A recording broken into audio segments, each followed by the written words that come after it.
Hey everybody, welcome back to the channel. Thanks for taking the time to watch. I really appreciate it. This is another video on the Gheenoe restoration and just going through the next steps that I took. If you didn't get a chance to watch the previous videos, they are linked here, here, and here. Hopefully I can do it that fast. So, disclaimer, once again, at the beginning of every video, I am not a boat builder. This was a garage project during COVID to get out on the water. I'd always wanted a boat, and this was the best way for me to get one.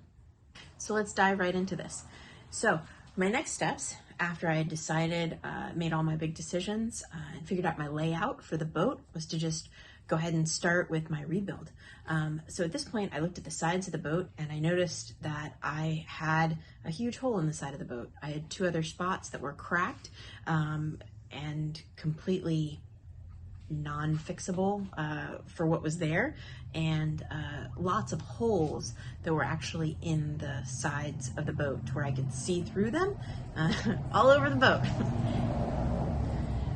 So my first thing that I did was I went and I cut those portions of the walls of the boat out. I then basically created either a space that I could re-fiberglass over that section, or I pre-made a large piece that I could then fiberglass in and make a new first layer of wall. Any of the holes that I saw that were larger holes, I fiberglassed in using shredded piece or chopped fiberglass and resin. After I got those major holes filled to where I felt like I had a first layer of support fiberglass, either using the old fiberglass or what I had filled in with, I flipped the boat over and I put one long layer of fiberglass all the way down from the end to the front, and then on each side I did an overlapping layer of fiberglass to give the sides, the front, and the back at least 2 layers of new fiberglass, to where the only places that have 1 layer of fiberglass is the very center and then the very top of the sides. The center and the bottom actually had a pretty thick layer of fiberglass that was good still. It's probably the only part of the boat that was actually good still.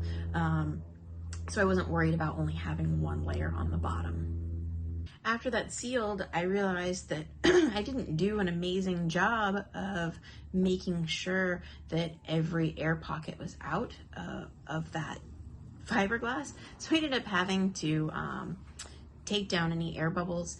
Either I would fill them in with resin, or I would break through and then put a new layer of 1708 in that section, just because the old boat was very wavy. I tried to sand it out as much as I could, but it was almost impossible laying out that much fiberglass at one time for little old me to be able to get all of those bubbles out.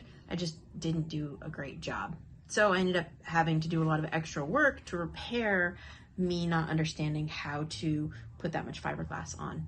But at the end, I was able to make sure that there were no air bubbles through any of it, and it looked really even and nice.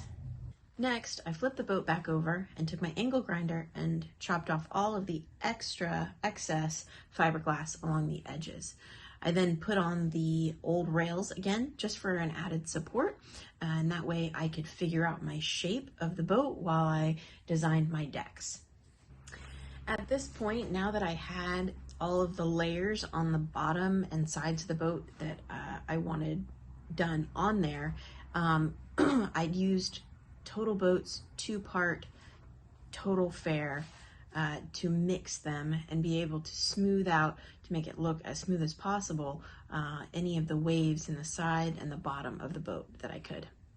All right, that's where we're gonna leave off on this video. In the next video, we're gonna go through the next steps that I did, which was measuring out, getting templates for the walls and decks to the boat, and how I did that, and we'll go from there. I really appreciate you guys watching. Thanks for sticking around.